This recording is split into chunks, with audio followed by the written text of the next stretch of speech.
January, something like that. Yeah. It was raining hard in Wisconsin too. Yep. Vari Bodu. Vadi Bugu? Vari Bordu. What is that? Mm. Is that something I should know? I was probably pronouncing it badly. Yeah. Yeah. Uh, We'll see. Yeah, because it sounded like Scandinavian-ish. yeah. Yeah. Vari Ish. Bordu. Oh, Voodoo. Yes. Yeah, well, Yeah. makes Yeah, more right sense. now I live in Southern California, but I grew Okay. up near Gothenburg in Western Sweden, and then Oh, nice. my home base was in Stockholm for many, many, many years. Okay. I was in the military for like 30 years, so my home base was in Stockholm most of the time, and then I worked everywhere. So, Wow. yeah. So what'd you do in the military? Beat me to I it. flew planes that was kind of the coolest thing I can brag about. I flew planes for 15 years, so I had Air Force wings for 15 years. But I worked mainly that was just a reserve I got for. I worked mainly in the intelligence security services. So, but I flew fighter plane. I started in the army, and then the intelligence was my main job, and then I was an Air Force reservist pilot. That was the coolest thing I did. But I got that for as a perk, basically. So yeah. Wow. Yeah. That's way On neat. your website, you have really great pictures Well, of thank you. Yeah, that's planes. one of my hobby now is to do hiking and take pictures and stuff. So Oh. so I do that quite a lot. I take my backpack and my camera gear and stuff and go out hiking, or take my car and go up hiking the mountains or out in the desert and stuff. And I go to air shows and stuff like that too. Sure, sure. You ever look at Tom Tullis's website? No, I missed that one. He does World War II planes. Uh-huh.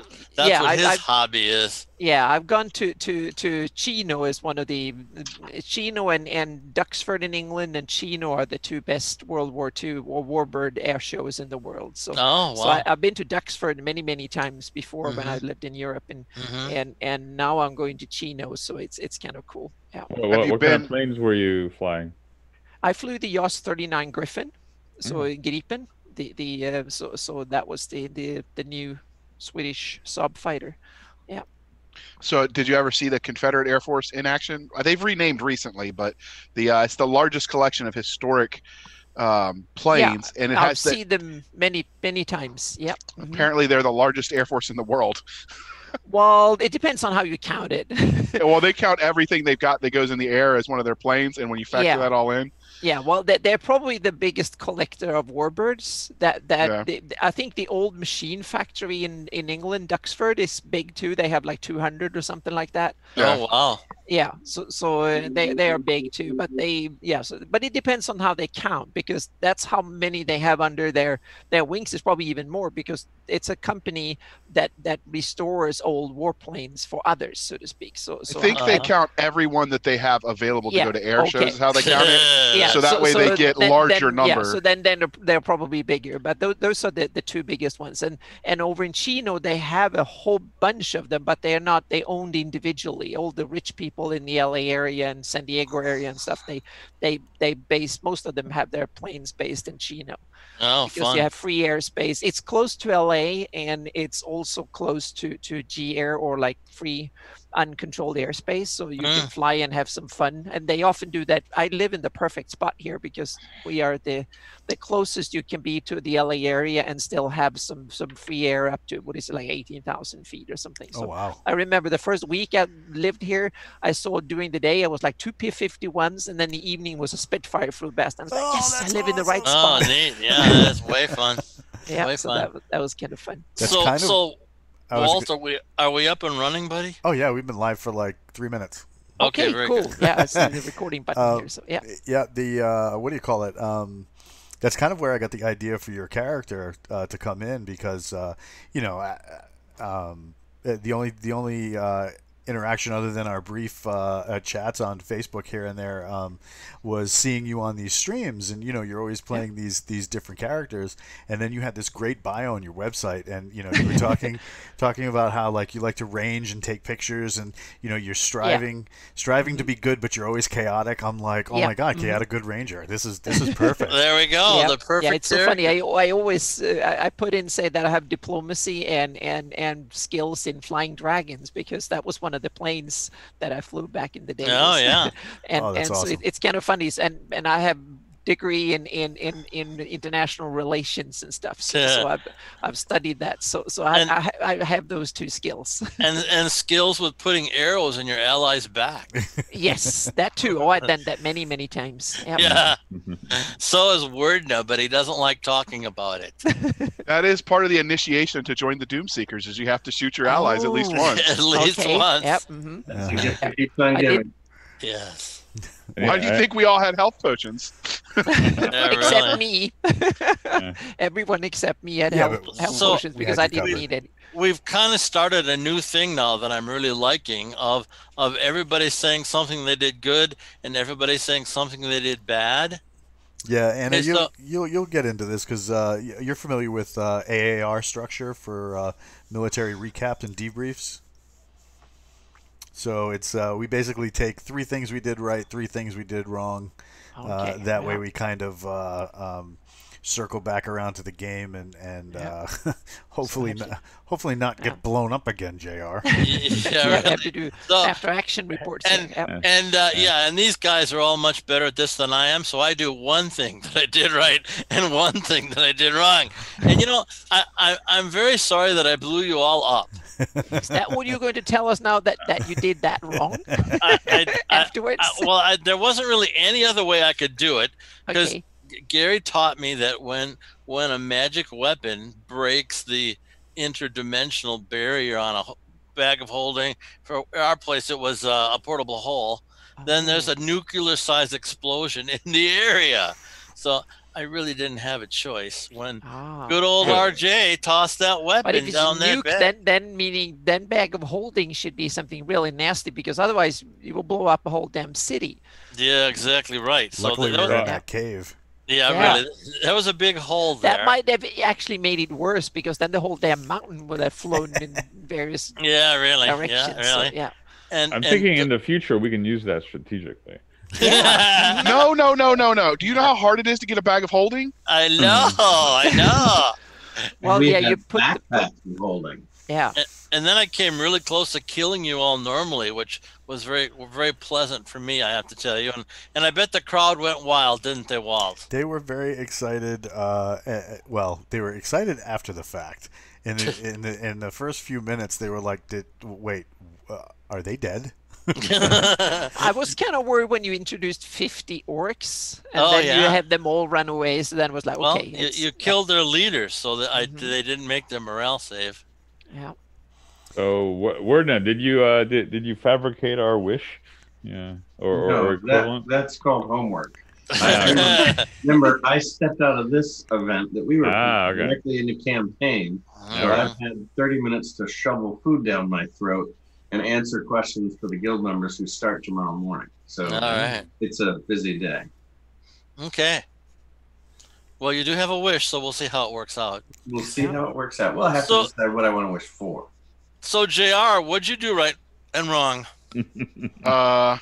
Well, we were waiting because I had Andrew was up in the air trying to get us somewhere to charge, because we were trying to take advantage of the lances. And then you're just like randomly like, they're all dead. So we probably should have just charged Hellmel. I but we didn't spent- do. No. I did not do. Randomly, they're all dead. That did not happen. They're the big target because they haven't got hardly any good armor class at all. So that's But all dead. but we probably should have charged sooner with that attack. But I've been known to just charge in straight ahead, and they keep telling me, no, you got to think things out and strategize, and that didn't work for me this time.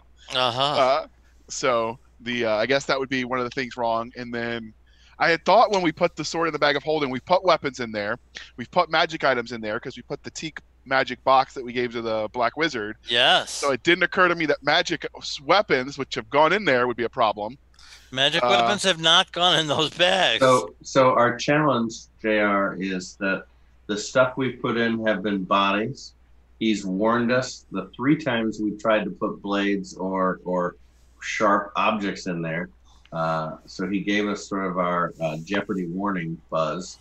And so I rejected the 2 times I had the option. The spear that you were going to throw in there, you didn't. So I assume those were the 3 situations. But bodies and money seems to have worked out fine. Plus 2 chests and a couple other weird sundries. But yeah, no weapons, nor any magic. I think we put a hammer in there once but it was blunt. Okay, it's not an edged weapon. That's the thing. That's why I said we put a weapon in there and we put the magic in there. So it didn't occur to me the 2 together would be a problem. I just think of all weapons as the same, so I didn't separate in my head sharp versus blunt, which in retrospect makes sense. And did you do anything right today? I taunted Reggie mercilessly. No, you charged into combat. You did awesome. You charged right in and dropped the hammer on some of those. You did do a ton of damage, so you can be pleased. So I do have a question for you. When you made the cat's eye gem of petrification of stone, when you made that go away, was that because Anubis was angry, or was that just a function of it was a one-time use? No, Anubis is going to start turning all your stuff to dust if you don't start doing the quest that he demanded of you. Huh. Seems like Horus is being much nicer to Walt. That's Horus, no. Walt Ron never refused being the temple high priest. May want to switch teams.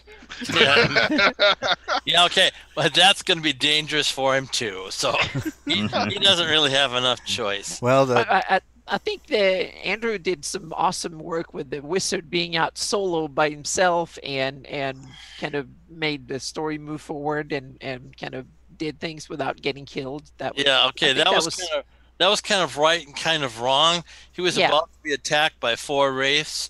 That wouldn't have been really good for him. I would have gotten a lot shorter. Yes, you would have, my friend. So Andrew, do you think you could have survived the wraiths? Well, I had a little ace in the hole for undead, so we'll see. I was able to take out that first one with one of my.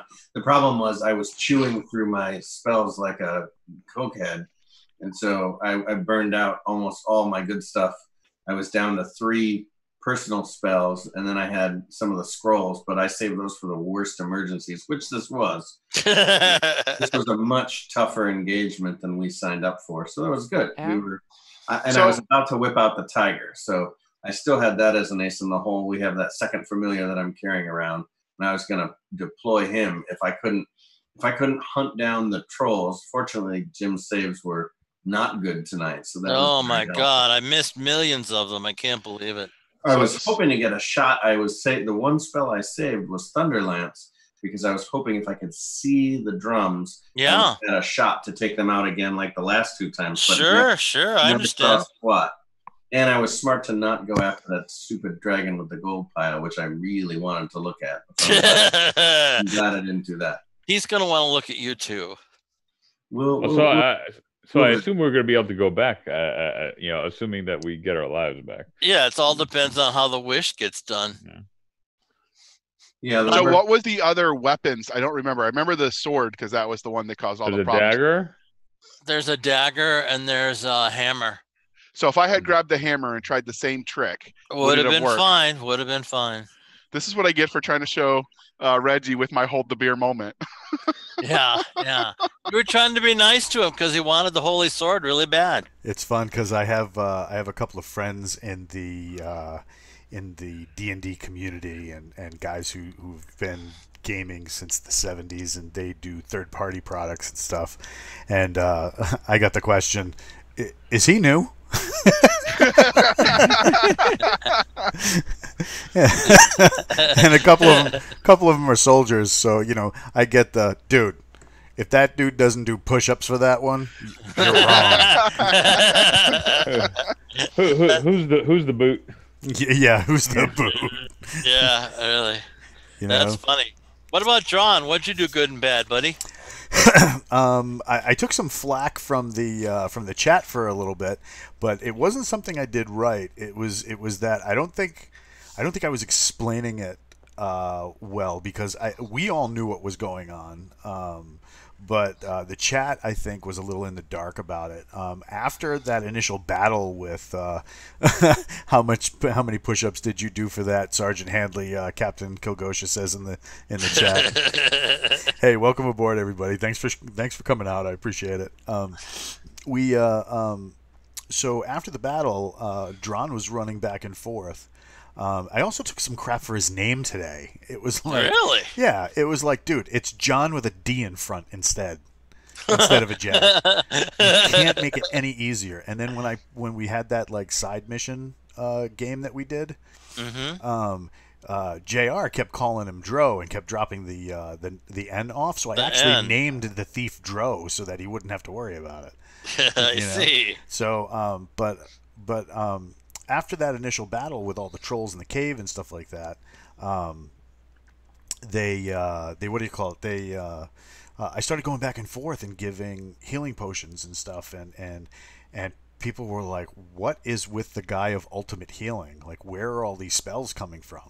And I don't think I really came across very well to say, "All right, I'm going to hit you with the potion. Take the potion. I will cast Cure Light Wounds, and then I will perform a non-weapon proficiency healing on you where I bind your wounds, hook you up, and then you get 3 more points." So even though I was doing the right thing, I don't think I explained it very well. So I see. Probably something I should probably exposit a little more. Yeah. They said you were the health point Oprah. You get health points, and you get health points, and you get health points. Yeah, there we go. Hell yeah. There we If go. we just got a tenth of her money, we could call it a day. Right. Yeah. So I mean, and look at what all that health did for us, at the end. Well, the trolls didn't eat you up. They were really close, but they weren't. True.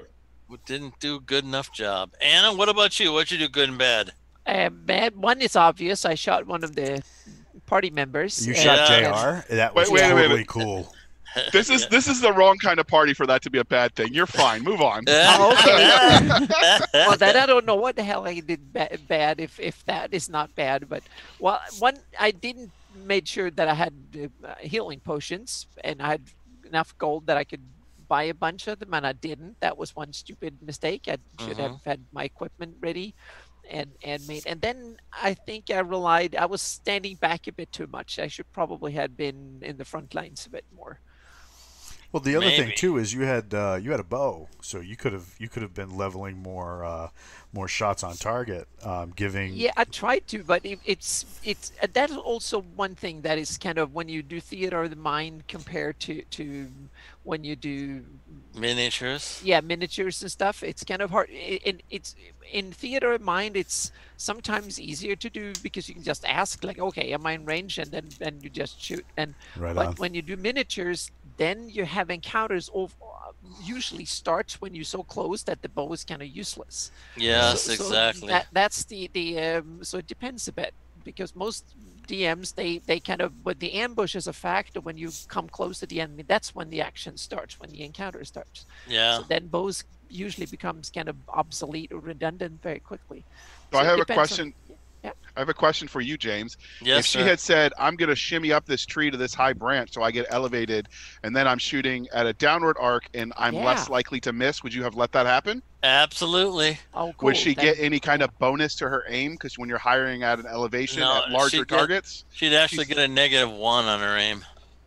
Why is that? I had flame arrow, and I was thinking of setting you up for that, Anna. And I had 10 flame arrows, so I was thinking, but we were in a cave and people were in the melee, so. Oh no, I was talking about when we were outside. I had the spell, okay. And so it would have been smart to levitate you or find some way to get you airborne so that you could do damage. Yeah, but Andrew, she throws up every time she gets high in the air. That was just that one time. That was kind of funny. That was awesome funny. Yep. I never thrown up in a plane for real, so I Oh, need there to we do it in go. the game. Yeah. Well, yeah, but riding a dragon is a little bit different. No, yeah, that might be very different. Yeah. Because I haven't heard about stirrups or anything on that dragon. So Ah. you're just hugging the sides of the thing. Yeah. No, I got to work that out. So But that was, shooting an arrow from sitting up in a tree might not always be the easiest. Trees Yeah, are exactly. damn difficult to get like a Exactly. good. Unless you had a short bow. If you have a long bow, it's really hard. Yeah. Yep, exactly right. So that takes us to Andrew. Did you do good and bad? there was some good things that happened. I mean, ultimately, I guess what may give us the saving grace of not rolling all new characters is having decided to explore down the stairs because I was gambling that I could find the drums. So I could not believe you left the party. I just couldn't, because they needed you bad right then, and you just left. Yeah. I did. Well, I was hoping. Well, at the well, bottom- actually, that makes perfect sense though, because he already knew that while the drums were going, his magic was useless for the most part. Yeah, right. There were only 2 spells that ever had any effect on them, and I saved both copies of Sheathstem Fenster so I could use that down below. Which, Yeah. I mean, as a combat spell, so I enhanced the party, which I thought was my job, by giving them all the elemental blade, which was Yeah, that helped a lot. I cloaked the ranger and the fighter thief, but that was not effective, which was too bad. And I couldn't figure out a successful way to locate the drums easier. And I guess if I had been smart, I would have studied locate object in advance, which I didn't do. So I didn't even have that spell nor a scroll of it. So those were SOPs. And I think if I had been paying better attention, I could have used my turns better by moving longer distances while stealthed to try and find the drums at a faster rate. But now that I've got to that wall, I don't know. That was the next risk I wasn't willing to say, because I don't have the hit points to be able to take that. Yeah. Now it's my fondest desire to have those trolls come up alive whenever you do whatever wish you're going to do. Oh yeah. I'm I'm really starting looking to outline some ideas. I'll have to get some exact dates from you and some Now you can details, be- some world mechanics, so that I You need a wish consultant. You can have Actually, some- Well, so Just- the advantage of my background, Anna, is I run one of the oldest clubs in the United States, the Women Association of Role Playing. We were founded in '76. My first character Wow. was rolled up with Gary. Gary came to Chicago to try and play my father in chess, yeah. and so Wow. he threw me in the mix of that. And So, said, if so you beat you my really, kid, yeah, then you you can play. have family And- ties back from the really early days. Yeah, so I got to roll up, and I wandered Greyhawk Dungeon as a kid until I got turned to stone by a beholder in a big pool of water after the entire party destroyed. And so we have a guild of about 300 members across Wow. the United States and internationally. And so I've been the sole DM since '78. So we run around 20 to 25 campaigns a month that just handle in succession. So I've got a good understanding of the mechanics and a lot of the details. This is the first time I've been a player outside a tournament in probably about just over 40 years. So and he's Wow. doing a great job. Yeah. well, I'm still alive. So that's my guild members love watching this because it's total entertainment for them. I see. Yeah. So that's what I'm chewing on now is what are the mechanics that I should be thinking about? I'm working on an enhancement spell for Drawn so that I can supercharge his healing spells by combining necromancy with positive material plane effects. So that's one of the things I've written a bunch of the old TSR guard about, and have worked through a bunch of spell research to see if I can come up with an alternative way to enhancing the cleric's capability.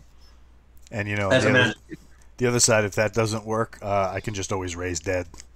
I just keep Starting thinking- myself.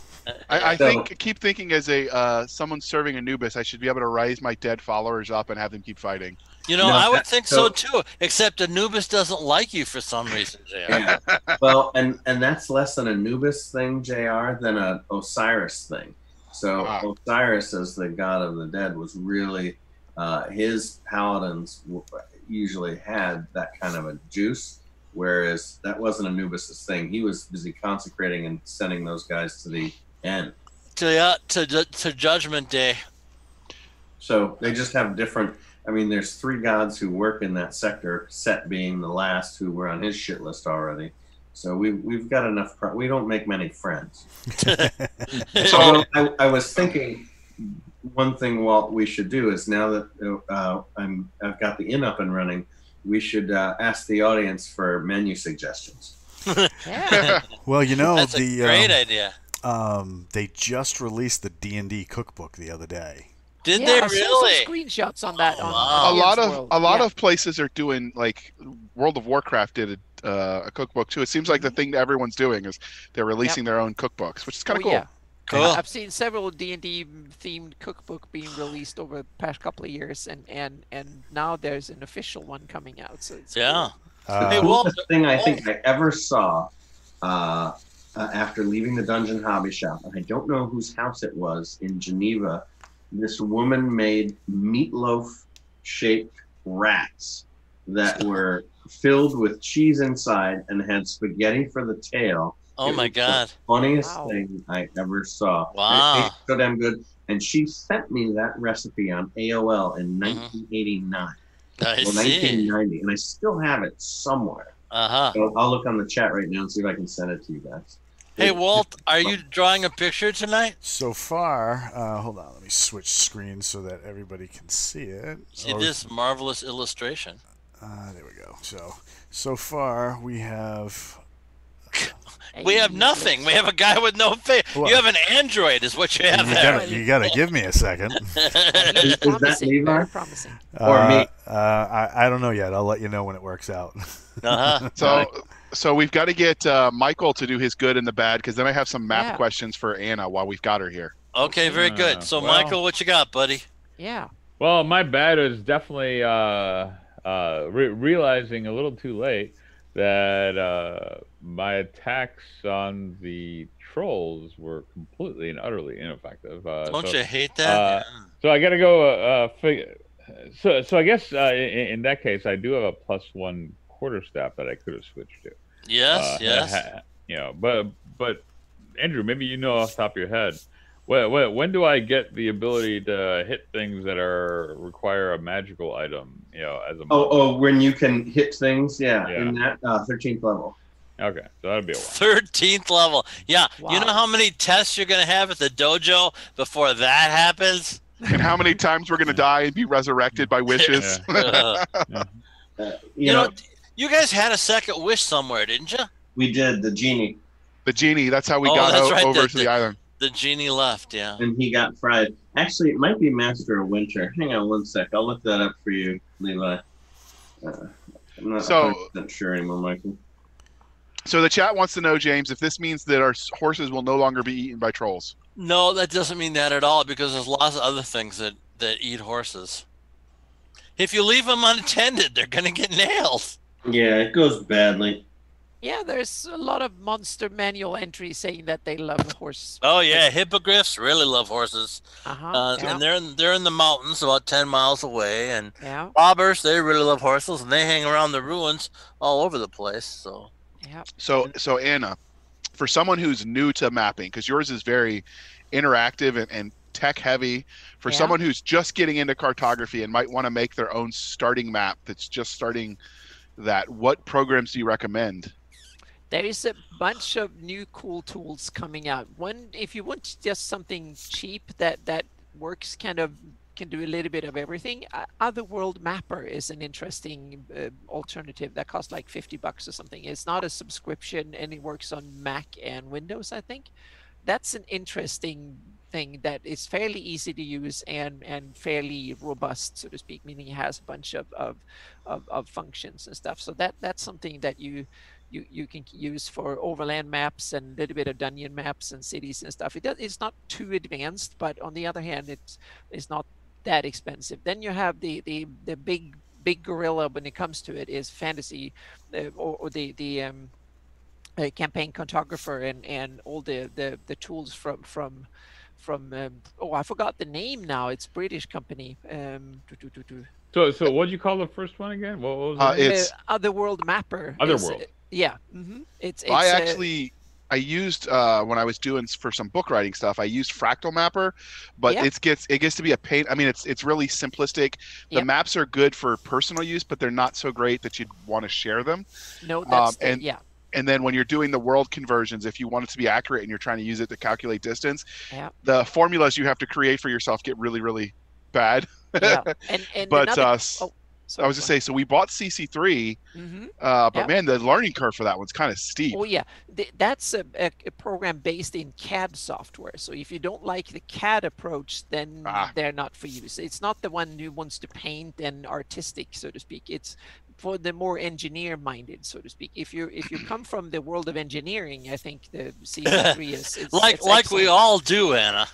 Well, yes, I'm not an engineer, but I have a fairly good technical understanding of things. But I see. it's but so CC3, if you have a special mindset, it might be the perfect program for you. But I don't like it that much. Not because it's bad by any means. It's very potent. You can do awesome maps with it, but I don't like that approach where you have to click and do commands and then you put styles on it and stuff. So it's not that intuitive to begin with, but you can, once you learn it, you can do a lot of things really fast that look good with it. But another interesting contender to being a really cool tool is Incarnate.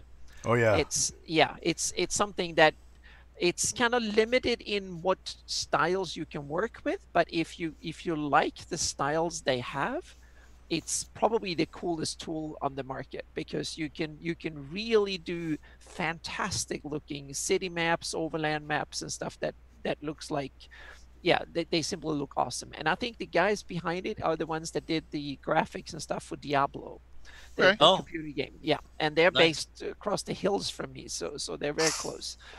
So they're and that the tool they have is fantastic. The limitations is not that you can do fantastic maps. The problem is that it has built-in styles, so you're basically limited to them, so to speak. It's not something you do from scratch. But the good thing is that means that you can get fantastic looking results very, very quickly, but it's limited. So that's usually the problem with tools. If you want to have free roam and do whatever you want in whatever style you want, then it's complicated. Or if you then you can use a tool that does most of the work for you, and that means that you're limited to whatever the tools that the tool allows you to do, so to speak. So that's the problem. Have you tried Don John, the one that James has fallen in love with recently? No, I haven't tried that one. Actually, I use professional tools like Photoshop, Illustrator, World Machine. Oh and yeah, stuff like that. professional tool. She's not like us, RJ. Well, the Yeah. thing is that if you want to do something that is unique and no one else have done, that's then Right. and I want to do it from scratch, so to speak. So that's the So I will say the good thing about CC3 is that unlike Fractal Mapper, when you're done, the way they do the rights in their terms of service, you could publish it in, I mean, if you're writing a book, if you're Oh, yeah. publishing your campaign, Yep. you could sell the finished product. Some products that you use for mapping, you don't have that right to exactly. the final Incarnate word. has some of them had dual licenses, like Incarnate. If you pay them, what is it, like $25 a year, you can use it for your own. And then if you pay double that or 3 times whatever it is, then you can have a commercial license. So some of these tools have like a private license for just your own use and for your own game group, and put them on your own website, but you're not allowed to sell them for money. But if you put them in commercial products, you need a commercial license for it. No, I mean the gotcha is with putting it into a book, though. I mean, unless you're doing it as part of the cover, which most people aren't. You automatically limit yourself to the style of mapping that you can get away with that will show up on prints. So, which is where I'm like, I hand it off to my illustrator and I go, okay, this is what I basically want. Yeah. Yeah, And make As it long pretty. as long as you stick to black and white, you could do a lot on print. Yeah, Yeah. To a great extent. Just your shading is going to be very, you're much better at, not depending on heavy amounts of black and white shading. Well, the other option, which I've seen in some sci-fi books, is Mark McGinnis.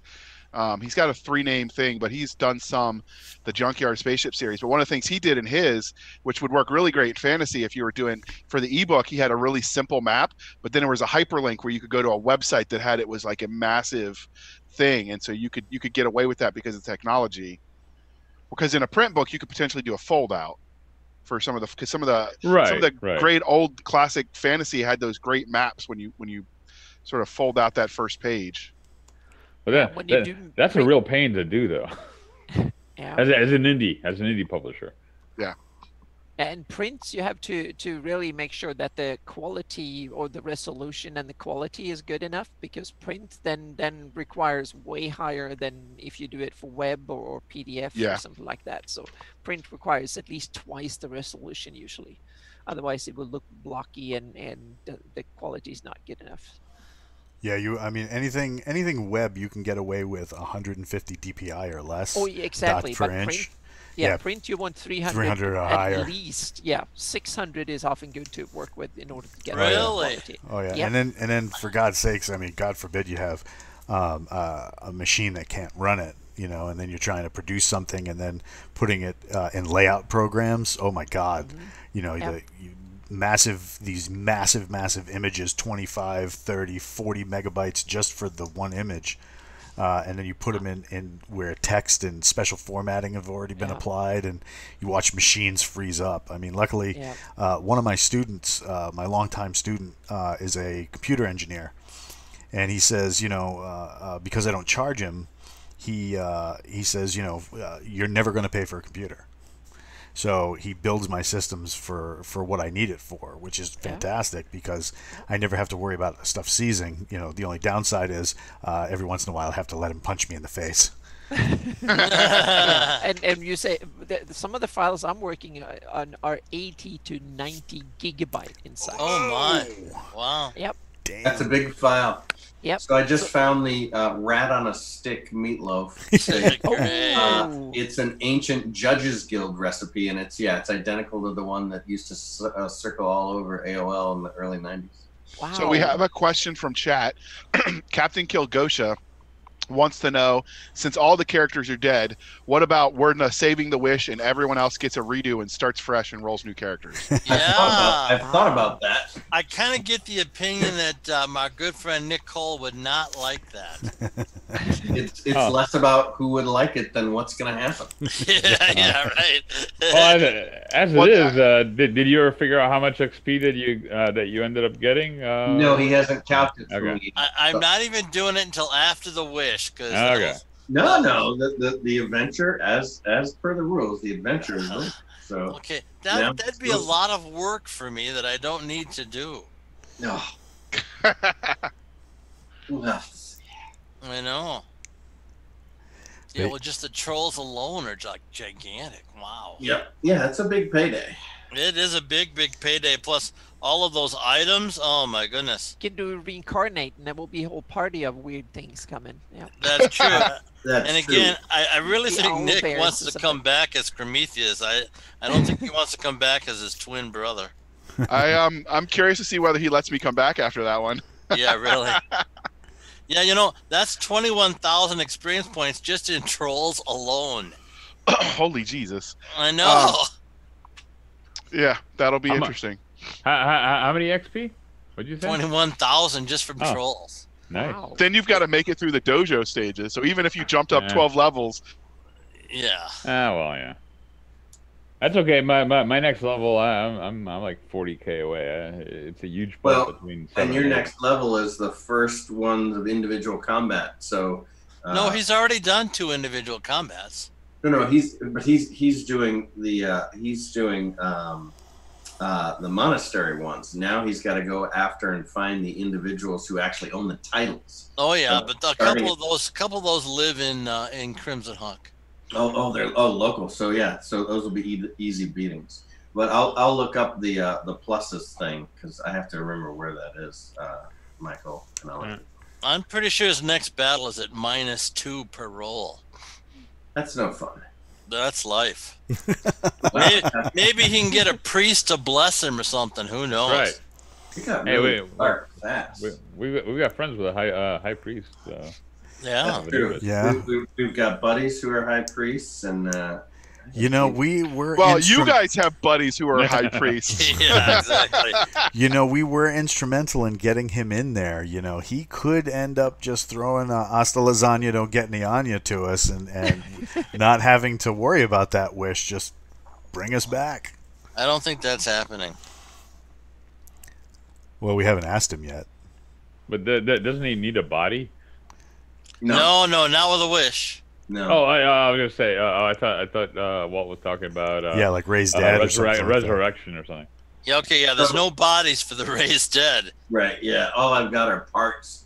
There's equipment, so I have to decide if I want to recover the equipment, and I could sell equipment off to people to do different things. No, I do not believe you're that mercenary. That would No. be bad. No. In general, as a good character, isn't my plan. My outline right now, Michael, is to look at it in two different fashions. Fashion one is to be time specific, and that would be to either put us back in time to before that action, or to alter reality to change the nature of the outcome of JR's decision. And so we can do that. And then the third option is I can take the backpack of holding away from Lance, and so that he then doesn't have that option available to him, which would again be an altered. So the problem with a wish in general is the mechanics behind it are designed to create as many torture points as Jim can torque. Yes. I like the idea of putting us all back in time to the moment just before he puts the sword into the bag. No, I wouldn't do that, because that then comes down to a priori stuff. So it'll be a measure of free will, and we don't want that. What I want to do is remove the decision-making option from him so that his choices don't include that outcome. Otherwise, Jim's going to drive us down that path through some other craziness. Yeah. So can you explain what you just said about that involves what? So free will versus determinism means a couple of different things, and the better the DM, the worse your outcome. What I want to do is remove those from. So every point in the wish where the sentence has open-ended structure basically creates. Think of it like this, JR. Think of it like a sentence diagram.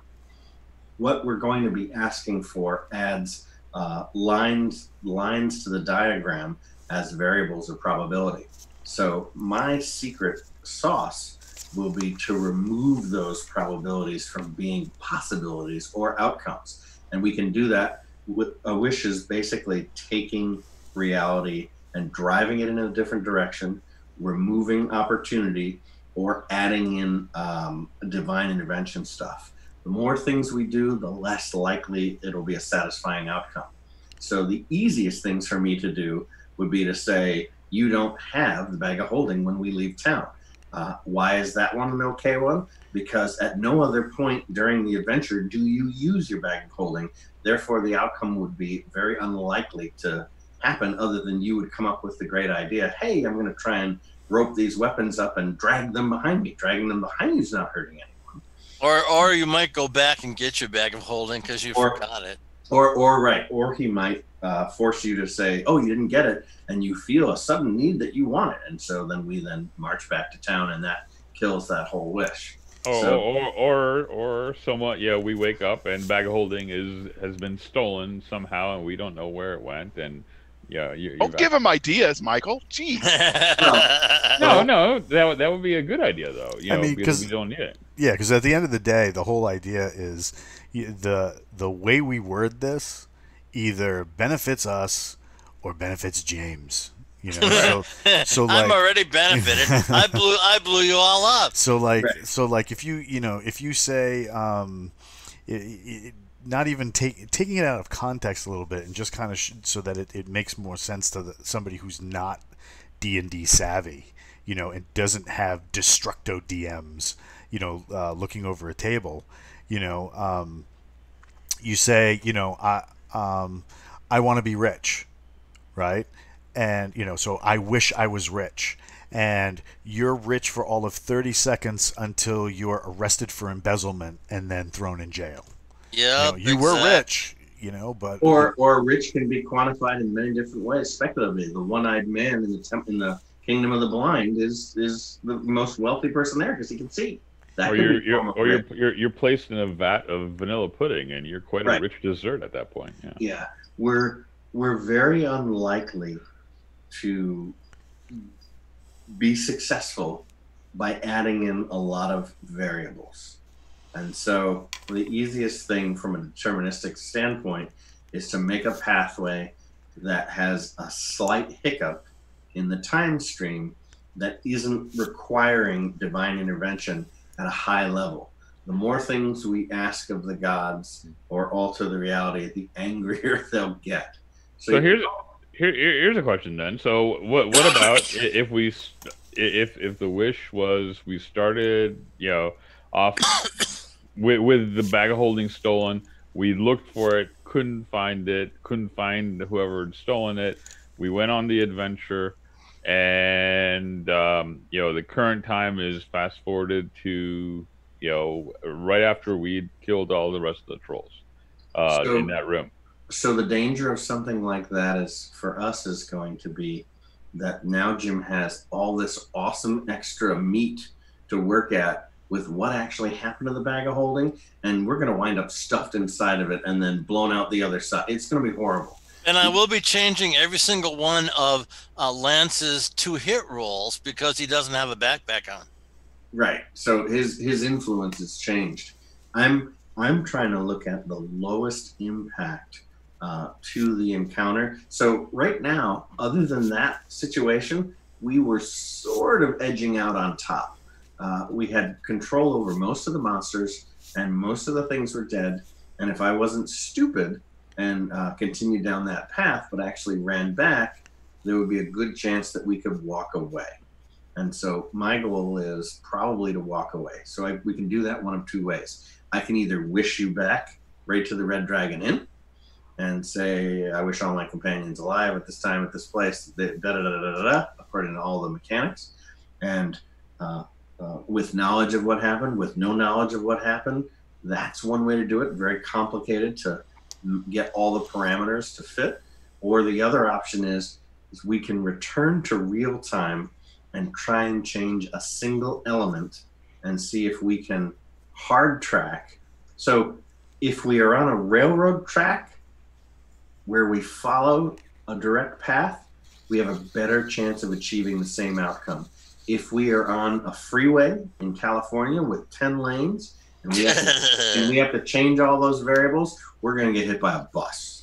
So from the chat, we have from Captain Kilgosha, his money's on getting rid of the bag of holding benefits James, because then the bag of holding suddenly appears next to a corpse and I can grab it anyway. Oh, yeah. I don't know that getting rid of something that valuable is a good starting point, because if we come back, we'll wish we had it. Well, so versus our lives. Yeah. So there's lots of ways to skin this. Depending on how malevolent we get, some of it might be to remove your capacity to use the bag. Some of it might be to remove you from the fight. It's going to depend on how close to are we trying to do a railroad track outcome, which is a single variable, or do we want a bunch of variables? Wait. What was the mechanism that he'd used to put the sword, because it was cursed, so he wasn't touching I used my rope. He used his rope. Okay. So would just turning the rope out of my bag be a simple enough one? So no. Because somebody else could put that sword in the bag. That's right. And all of our ropes are gone. Yeah. So my hope is to either replay a couple of rounds of activity or remove you from that determinate scenario. And so that's the question we've got to figure out. So, here's one though. Go ahead. I was going to say, given the amount of damage Lance was doing, if you remove him from the scenario, how much does that affect the outcome of the battles? A ton. A ton, right? So that is a freeway response. I need to try and figure out a good railroad response, so we're staying on a track with a single switch. What? But we at no point in time during any of our encounters no used or even thought to use the rope until that critical time, and suddenly we realize when we look for the rope to do the bad thing, none of us have ropes, and we Yeah. must have left it behind. Or Exactly. whatever. That might be the option. Or I might turn the ropes to soap bubbles so that we can't have ropes. Or I could have Chrome steal the backpack and have taken it away temporarily so that while we were in the hut, Liam in secure shelter, it stayed in the shelter. And when I dispelled it, it got stuck in the trees. I mean, tons of things. But the Yeah, question, but those latter ones seem like a lot more variables that could affect. that's right. And so that's it. The more things you jam into a wish, the more lines on your paragraph and diagram you create chaos. Feels like blowing up the ropes because you weren't anywhere nearby. So you know, would we have had any other way of doing that at that point in time to even think to touch that sword? And the answer is Yeah, probably sure. Good old Drawn could have used his remove curse on the sword and then tossed it in the bag. no. Right. But he could do a detect curse and see that it was still cursed. No, we all know it was cursed, so he could remove that curse and then toss the sword in the bag. Oh, he would never have done that. He would have started using it. Yeah. No, clerics don't use swords. No, but the paladin would have snatched it right up and started using it. So the only it's the only variable of my stupidity isn't the one you factor in. So if I don't do it, there's nothing to say as a DM you can't have someone else do Right, it. right, even right, if they right. might not have. Exactly right. Well, that's Exactly. what I was Or a saying. monster. I mean, there's tons of things. A monster can tear the backpack off you and jam something magical Yeah, that tears the space. So our key is going to be to solve for the bag. So basically, this is a math equation. How you do a good wish is really mapping out what are the variables and removing. The more things you ask, the more risk you incur. Actually, So- here, how about this? So we all think we've got the bag. It looks like the bag of holding, but when we actually try to use it, it turns out that it's just a regular bag, and someone had swapped it out, and we didn't notice. Oh my Exactly. goodness. Exactly What a- right. That's What a the great ultimate- idea. I support that plan. when So we- Captain Kill, Sorry. go ahead. I was No. say Captain Kilgosha in the chat is saying, "Save Chrome, let the rest rot," and everybody's happy. I don't know that Dro's going to be happy. He has to roll a new character. Yeah, really. Oh man, And, I grew up on old D&D, dude. So if I have to roll a new character, plus, And go ahead. oh no, I was gonna say I have my thief from the other adventure, so he could just jump right in. There we go. That's why we have multiple characters. Right, And they're we have- saying we that have- wordless. we have a lot of the second tier folks that are with us, but it's gonna, the brass tacks of this is gonna come down to the least impact that we can Okay, do. so we're setting you a Wednesday deadline for that spell. All right, who is we? What? We- James, the royal we. I'm speaking imperially All right, I'll have to check my schedule to see if Wednesday's a good day. because I know that Justin wants to read the spell before it's used. So we have Captain Kilgosha is asking if Wordna's Wish is going to be a 70,000 word novel. It could easily be. Wordna, who owns 3 companies and has 6 children, doesn't have time for 70,000. There we go. Or it could just be 8 words in one sentence. Yeah, indeed, exactly right. If it's done right, a wish will make sense. But usually, assuming it's regular celestial mechanics, I'll have to identify time and place. And So besides, you guys don't know, Fever hates that holy sword. So he might take a hand in this. Right. So, the variables are how does the sword influence me? He and I will have to have some conversation about all this mess. So it'll be interesting. I know. But the linchpin isn't the sword; it's the backpack. Well, the sword has this own ego and intelligence. Right, And so- but that's not the Malevolence? thing that killed us. That's It not the might- thing that killed us. It might want to make a run at Wordna.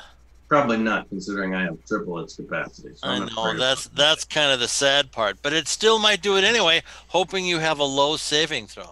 That's true. And then I'll spank it, and it'll be really nice. You'll stick it in a pile of manure. That's what I do with the stupid sword. Every So time you know what I thought of? I thought of actually appending 2 sentences to the wish to give it a different disposition toward me. So I thought about adding a crazy torture variable to the sword. Yeah, what a wonderful idea. I support that plan, Weird Now. I understand completely, which is why I'm throwing it off the table. So There we go. And plus, there's a ton of treasure there. If you get it like unblown up, there's just some really nice stuff there. So if we do that, is that something you're going to do as a midweek stream to show how this plays out, or are we just going to do it in summary? What we're going to do is he's going to do the wish, and if it works, then I'm going to give you this list of experience points for magic items and monsters, and you guys can divide all that up however you will. Okay. All right. Well. Oh, Captain Kilgosha suggests putting fever in salt water. Why is that? Yeah, that's salt would cause the weapon to rust, I guess. Well, not that weapon. No. That weapon. Items are mostly impervious to things that are standard elements. They're found buried in creatures as well as locations all the time. I'm considering that weapon an artifact now. It has so many magics on it. What's the difference? The difference is that you can't destroy an artifact. It's impossible.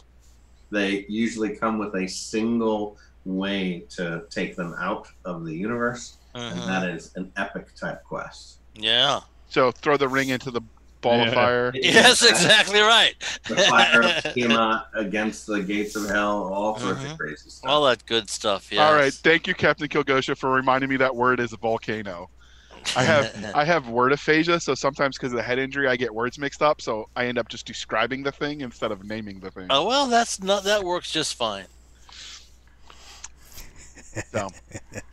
All right. So where are we at right now, Walt? Do I have to pop over to Twitch to see it, or are you going to show us? Hold on. Let me change screen to bigger screen. He's changing screens. Yep, because what do you call it? It's a little easier for the stream to see it too. Oh yeah, look at what he's got. Is that a shield there? No, it looks like a dragon.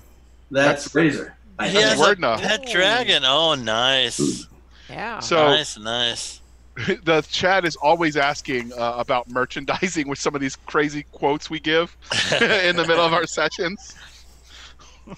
Like Lou Vaquero, who's one of them, thought my Hell's Bells should be on a T-shirt with like a flame in a graveyard scene. I see.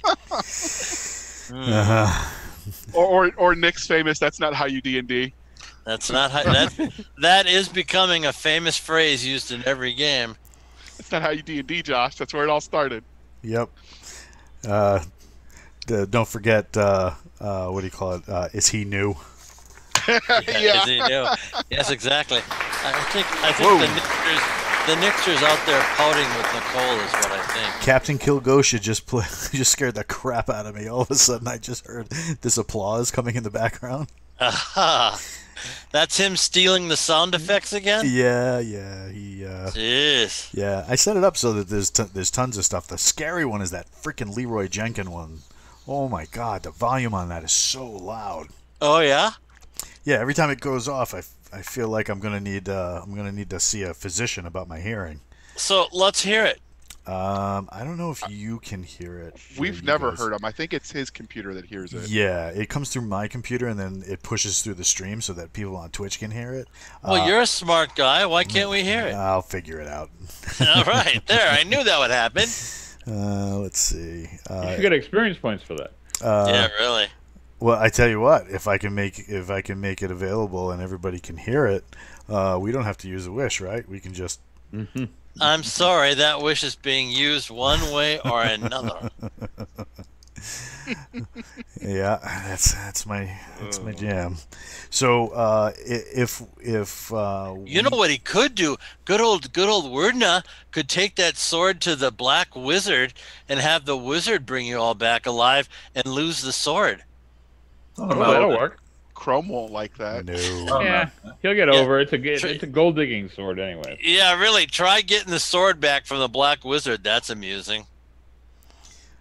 Oh, you know, I like that idea. Chrome would try it.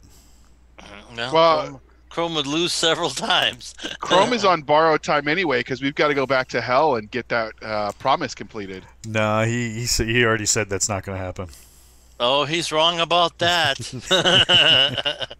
Well, we have to that- complete the promise, whether it involves going back to hell or not. Yeah, really, there's demons involved in that one. So Well, and now we know its true name. I'm working on that on the. if we're still playing next year, then he'll be brought to task on that one. So let's do a worst case scenario for this one, and obviously we don't think that's going to happen because Andrew is awesome, but presumably he decides he doesn't want to wish us all back. He wants to keep Fever for himself, and we all roll new characters. What happens with all of the pregnant werewolves? It still happens, dude. They eat most of Crimson Hawk City. Oh, so you got to think of the children, Andrew, when you're doing that wish. Well,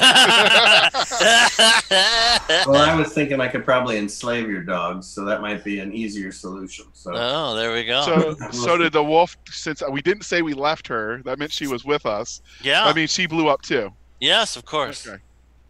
Yeah, but does she not attack? I mean, she was never taking melee. She wasn't ordered to. Oh. I didn't even think about it till the stream ends that we didn't even address her, so she just sort of hung back. But You never think about that wolf. I've noticed. Which is It's probably good. just kind of left alone and sad. By well, who wants to have a pregnant wolf get in a fight? It could get hurt. We're thinking Yeah. of the babies. Yeah, right. I mean, poor Levi's going to be a godfather soon.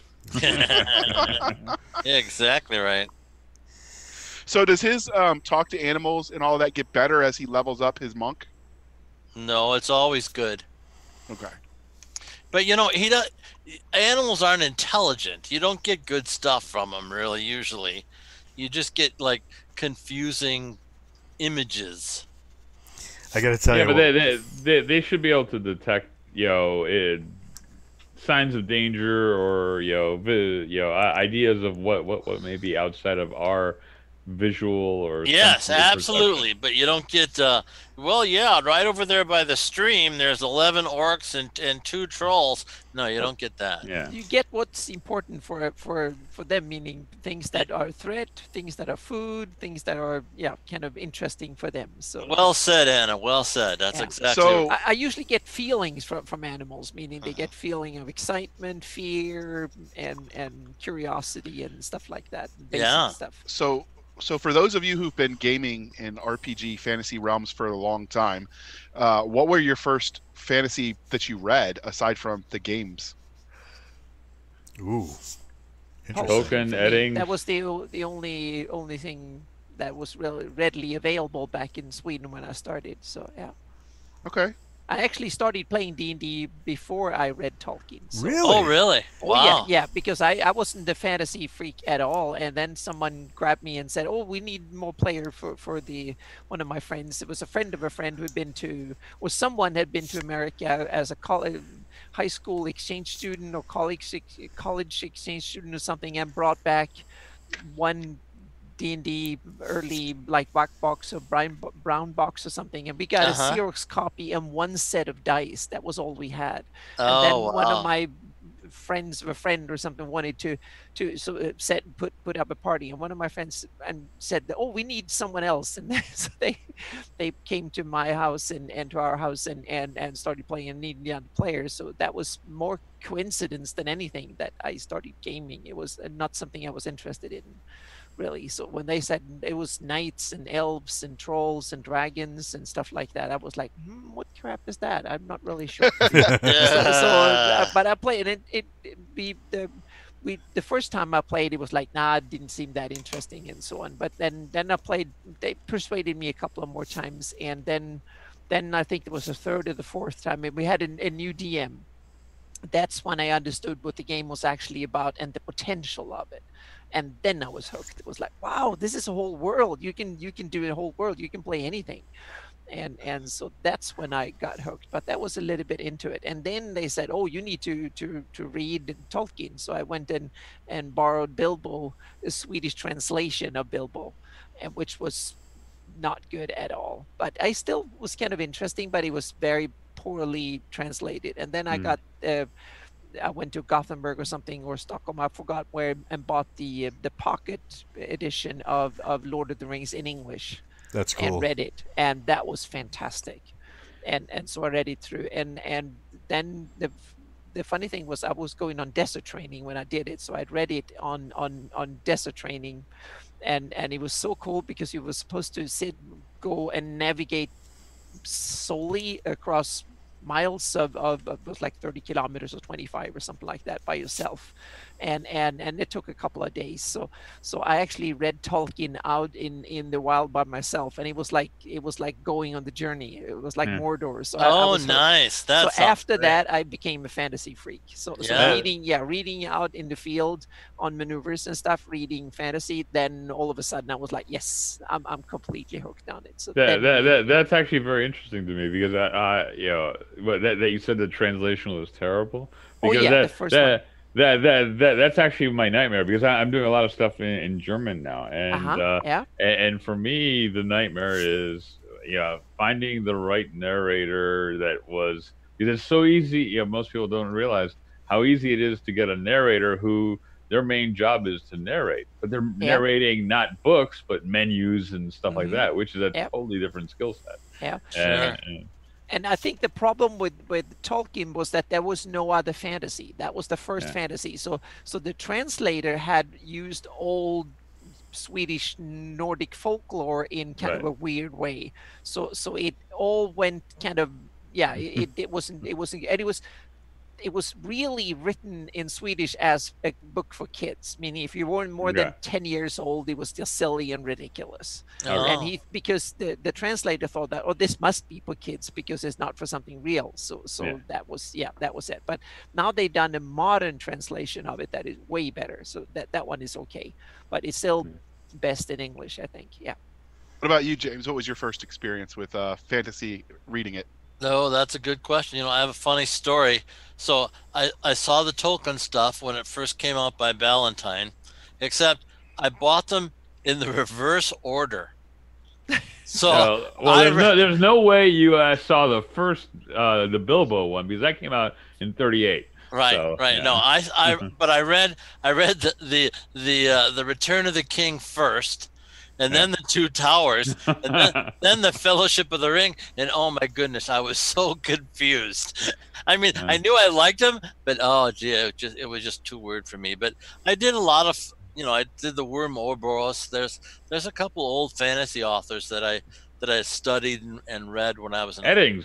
You have to write Eddings Eddings. was very good stuff, and Poe had some pretty good.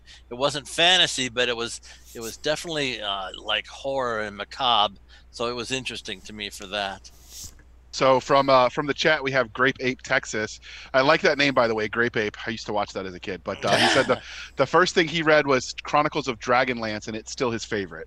Oh So- wow, Oh. that's high praise. What about you, Walt? What's the first fantasy you read? I had a friend recommend because I discovered the fantasy stuff right around the same time I discovered D&D, and I was still having problems with syntax and reading, just because English was so difficult. So I wanted something short. I was like, they tried to hand me Tolkien, and I was like, too big, man, too big. give me something with like I can tackle in like a week of reading really really slow. So they gave me Howard, and Oh, sure, oh my Conan, yeah. god. So then I loved it, but I was having such trouble because I mean all the people that were in that peer group, Howard, Lovecraft. They were all like wordsmiths. There was some stuff in there that even though it was very pulpy, there was some like words I was Yeah. having a lot of trouble with. Well, plus they loved huge sentences, so that was a problem too. So a friend of mine found me Tower of the Elephant in Italian, Oh, and I was matching the two up, and I was like, oh my god, this is fantastic. So Howard was definitely my jam coming up. And then recently, Nick and I have been discussing our love for a novel series that was spun up from artwork from Frank Frazetta. Frazetta has this very iconic image of this like really dark night, and he's sitting on a black horse with an axe. And they ended up writing a whole series of novels. So I went to go look for them to get them, and they don't have them digitally transcribed. So I was like, oh man, let me see what eBay has to say about this. Oh my god. So I found one of the paper books in near mint condition, paperbacks in near mint condition, just about $400 for Yikes! for Oh my goodness! 280 page novel. So yeah, if I could find them cheaply enough, or like as a collected edition. Now you can get the comic based on the first book for $20, but it's not the same. They need to go back and digitize some of the old stuff, but then when they do, sometimes they just scan the pages and you get crap quality. Yeah. But so Captain Kilgosha in chat is saying his was Redwall until he got old enough that he got bored with talking mice. Yeah, Redwall's good stuff though. My kids read that. I never did. It is fun. My first was the Belgarion series by David Eddings. That was the first one I read for me. What about you, Michael? That's a good question. Token, definitely. Eddings, pretty much all of it. Did you read the Torturer series? I'd have to be reminded. Book of the New Sun? I think so. Yes. Yeah. Those were so good, but that was so twisted. Yeah. Yeah. I mean, a lot of the classics. I mean, I read some semi-modern. I mean, it wasn't as a kid, but later, yeah. Like I happen to be friends with a guy named Dave Wolverton, who wrote the Rune Lords. Yeah, he's actually on social media, so it's easy to find. But I would say Eddings and Token definitely set me on the path for what I think of as epic fantasy. I mean, that's always been my thing. And oddly enough, and a lot of people are going to poo-poo this, but it's because it's very modern. But Harry Potter, even though I never read it when it was popular and a big thing, but I read it afterwards. And it was the first time I'd actually read fantasy. I guess it's considered urban fantasy, or magic realism, or whatever you want to call it. But basically, fantasy in our current world.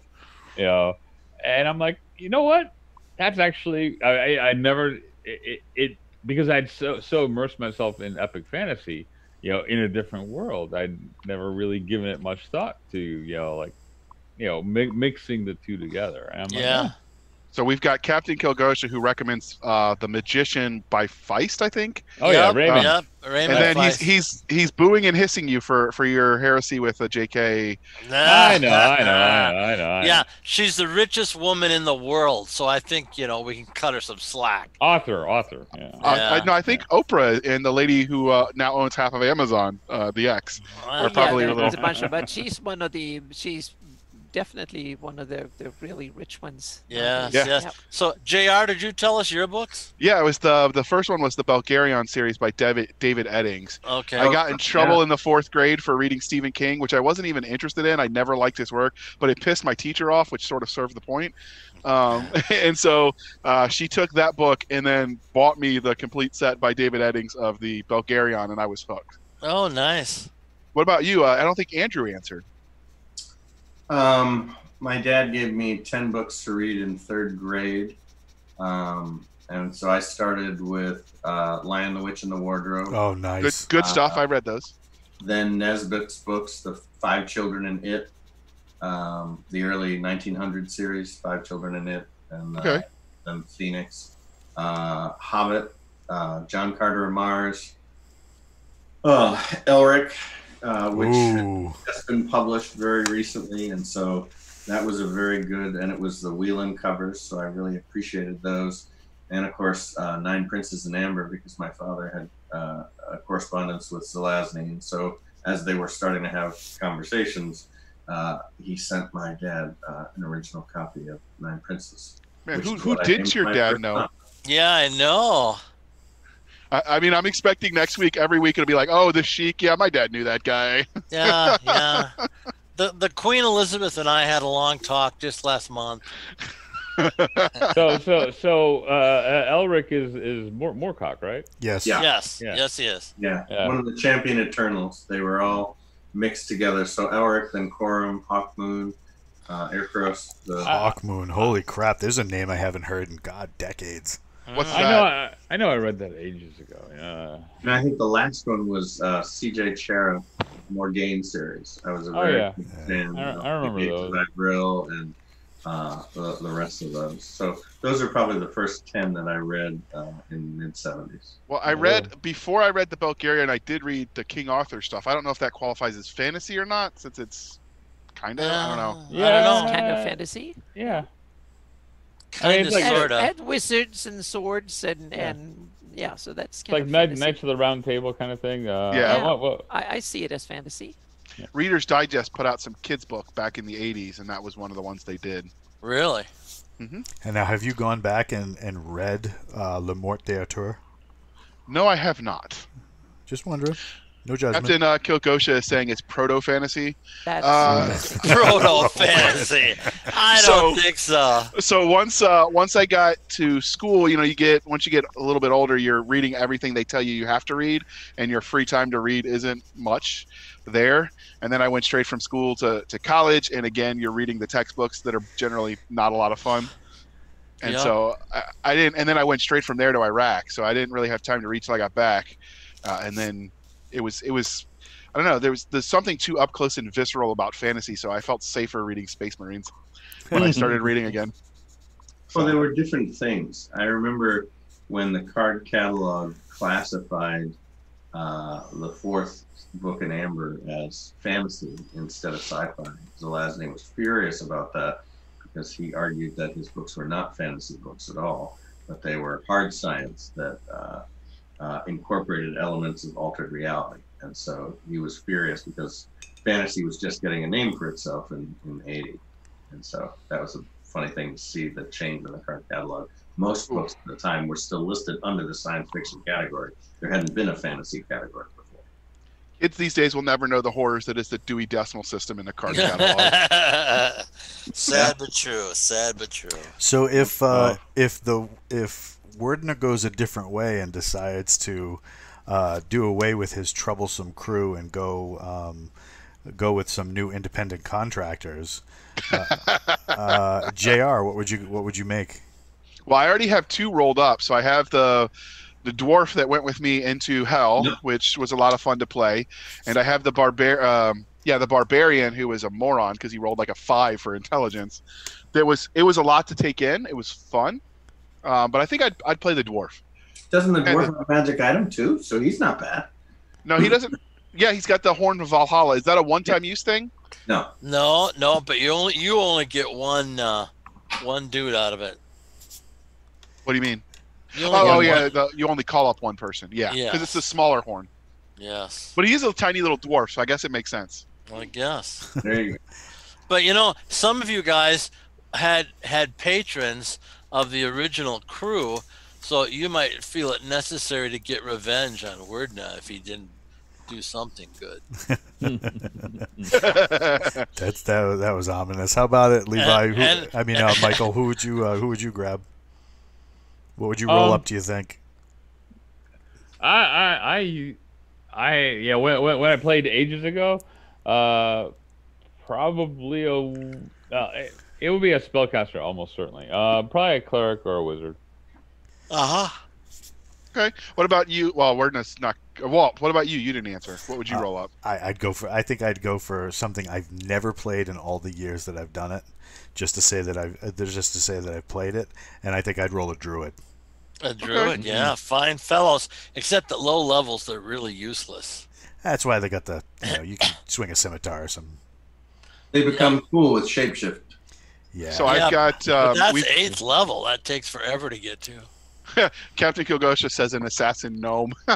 Yeah, James isn't going to let that happen. He doesn't like assassins. No assassins, absolutely not. So for next week coming, we've got Scott Bartlett coming in. So he's going to be some sort of magic user.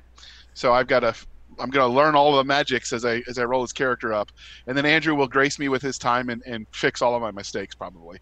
There we go. That sounds good.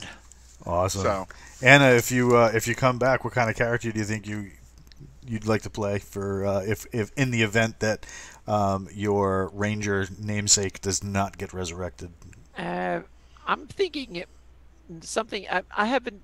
Wizard is kind of boring in old school, but but I never. Do you use sorcerers in or is that It all well, it's depends second edition? on So what they yeah, do. Yeah. yeah. So because that's kind of a little bit more flashbang, but that's the spellcasters are fun, but they're so limited in the number of spells. You have to wait forever until they get really Yes, that's cool, true. so to You speak. might That want to consider an illusionist too. yeah, yeah, that's the so spellcasters are interesting, but they are so hampered until they get to like almost 10th level. That's when they get really interesting and really powerful at high levels. So that's one of my caveats with old school is that spellcasters are useless at low level. So that makes them a pain to you have to play them really long before you get there. But the barbarian is kind of cool. That's a class I kind of like old school. It's versatile and powerful and useful in many ways. So Now, yeah. have you and Jay on the show, on the Gavin shows, have you guys talked about the barbarians in Greyhawk? Oh yes. Yeah, because they're in the Stone Lands, I think it is. Is that what it Well, is? yeah, the barbarians are. It depends if you see them as a cultural thing, because the older ones up in the Thilonian, I mean, you have the ice and the snow and the frost barbarians, and they're described as barbarians, so to speak. But if you look at the barbarian, where will you find people that have the class of barbarian? Then I will also add wolf nomads and tiger nomads, probably even more, and rovers are probably even more barbarians by class than the up in the Thironian where you have the ice and the frost and the snow. A lot of them are probably just fighters and rangers and stuff up there. But the wolf nomads and the tiger nomads, I really see them as barbarians. If you read the descriptions, they are really the barbarians that are out there fighting without much. They're not advanced technologically or whatever. They don't build ships. They don't do. They just yeah. They're out there with have their animal companions and then go nuts, so to speak. So In I was fighting. reading the I think it was Unearthed Arcana that has them, where they had some of Yeah. the barbarian stuff, and they were talking about the ones that were like on a land that sounded like jungly, and I almost got the Aztec vibe from them. So that could be a cool one to play, except for, you got to imagine there's going to be some limitations if you take them out of their natural elements. Yeah. Well, and cannibalism is a hard thing too. Yes. I mean, yeah, and it's barbarian is a class that comes with a lot of cultural, if you want, depending how you see it, and that's one of the interesting things. Meaning, old school, then classes tend to encompass everything. And since I'm nowadays play more kind of new school or whatever, evolved from old school, then class is more mechanics thing. Meaning, class is not something that I see exist in world, meaning in characters. They wouldn't say that, oh, that person is a wizard, that person is a sorcerer, that person is a fighter, that person is a rogue. That's a mechanics thing that is there to facilitate the game. In game, they would say that they're warriors and they're magicians or arch wizards or whatever, so to speak. It's not so the class is more kind of I see it as a game concept, not something you do in game, so to speak. Yeah, and you know what, those barbarians, Wordner starts glowing blue, he might get an axe in the back just by accident. I see what you did there. Yeah. Accident. Yeah, that's And they Oh, kind of their first ones that they came with a lot of kind of artificial inhibitions, meaning they couldn't, but they were kind of crazy against magic and stuff like that. So they had I kind of liked when third edition barbarian came around, that had the rage more kind of built in as a mechanic and had more natural armor and stuff, and was less finesse and learned fancy stuff. It was brute force and simple tactics. So I like old school, but I've kind of evolved from it over the years, so to speak. What are you playing now at your home table? And now my own table, I'm just starting to implement Pathfinder 2. On purpose? Yes. Yeah. On purpose. Yeah. Well, it's molto bella. So I ran Pathfinder 1 for like 10 years. I played 3rd edition. I flirted a bit with 4th edition, realized that's not for me. And so then I converted to Pathfinder 1 because that was easy. Going from 3.5 to Pathfinder was very simple. And I played 5th edition some, and I like it. It's a good edition of the game, I think, in many, especially for newbies. I think it's one of the most accessible, and you can tell the sales numbers kind of proves it. It's a great gateway drug for gamers. So I think in that way, the D&D 5th edition have done the hobby and the community a great service because it brought in a whole new generation of gamers. But Pathfinder for me was kind of the Pathfinder 2. I see that was 4th edition should have been in a lot of ways. So I kind of like it because it's both mathematically it seems to work. Oh, that looks great. Yeah. È magnifico. Yeah. Andrew's going to have that on a turf feed. Oh, sei cresciuto parlando italiano? Cosa? Sei cresciuto parlando italiano? I'm losing you in the front. Sei cresciuto Oh, parlando italiano. my family's from Sicily. Oh, okay. There you go. Yeah. So one of the things I noticed, because my experience with before this show and my son getting into it and dragging me with him, my oldest, my experience was more like video game RPGs, so like the Elder Scrolls stuff. And I will say one thing I've noticed, just it sort of came to me as I was helping him today get his character fixed after this session, is with that, because you've got all those save points, the idea that, well, crap, I might do this stupid thing and die isn't really there because you know you just saved it 5 seconds ago. Yep. And I will say there is no save in this, so that does definitely change the stakes a little bit in ways that you don't have in computer games. Yeah, it's supposed to. Well, they're starting to implement some of that, James, in some of the newer ones where they have like beast mode or whatever, where if you die, you can't save it. Yes, but those kind of things don't affect me at all. Well, right. I'm just saying, notice that's a difference in this style of gaming than others because, there are actual consequences for when you do stupid stuff. It's just wrong. Wrong. So before we douse the lamps and shut the curtains, final thoughts about today's session, other than JR's not allowed to handle magic items. Yeah. So Anymore. Yeah. Nick, no ointment. JR, no sharp eye objects. I'm not sure Nick is ever going to talk to me again. So we have one last question from a esteemed panel from Captain Kilgosha, who says his kids want him to DM a D&D session for them. They're 8 and 10, and he wanted suggestions on how to make it accessible for his kids.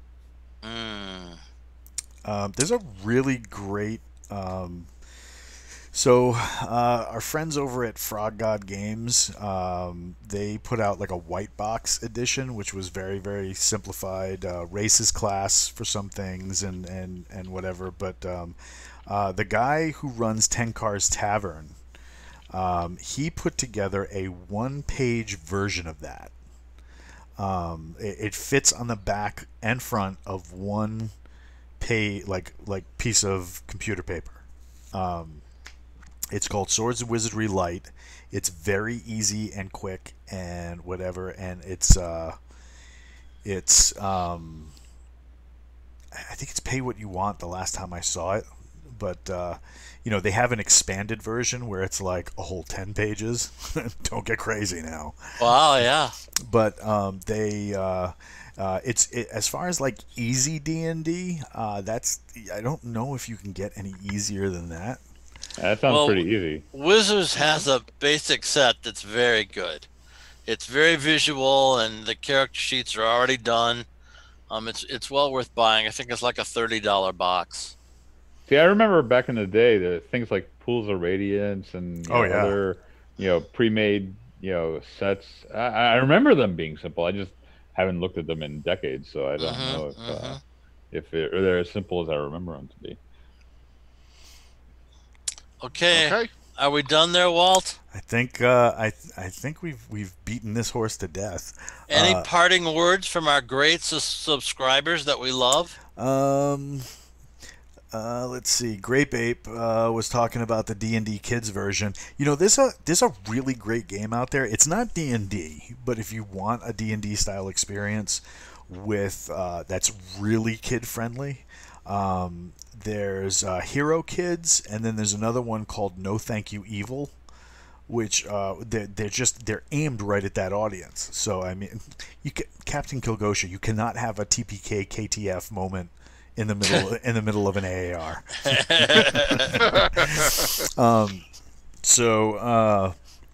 But yeah, those two games, No Thank You Evil and Hero Kids. Thank you for the applause. Those are really aimed at that audience and really takes advantage of the way a child thinks. So if you're looking for something for that age bracket that's still going to be fun for both you and them, that's probably the way to go.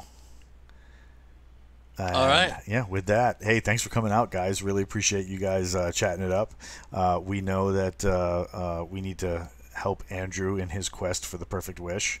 And, you guys need to stop by the Facebook group and chat us up, let us know what we're doing right, what we're doing wrong, and just as a quick note, our friends over at Trollord Games is they're running a Kickstarter right now for some collected spells and the 8th printing of their Player's Handbook. So if you like Castles and Crusades, stop by over there and check them out, because they're doing really good things. They just smashed a whole bunch of stretch goals.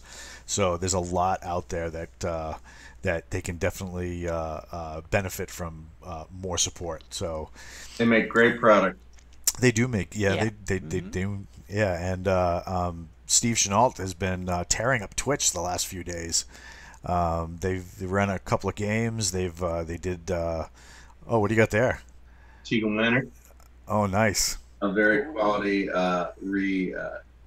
imagined frog god. Really great product. Nice. Yeah. So definitely check out their Kickstarter. I can speak the English, and then go from there. Thanks, guys. All right. Thanks for coming out, Anna. We'll see Yes, you. thank you. And it was a pleasure joining you. Yeah, it was so much fun. Thank you so much both for earlier today and for having me again. Oh, it was All our right. privilege. Very good. And we'll check you next time.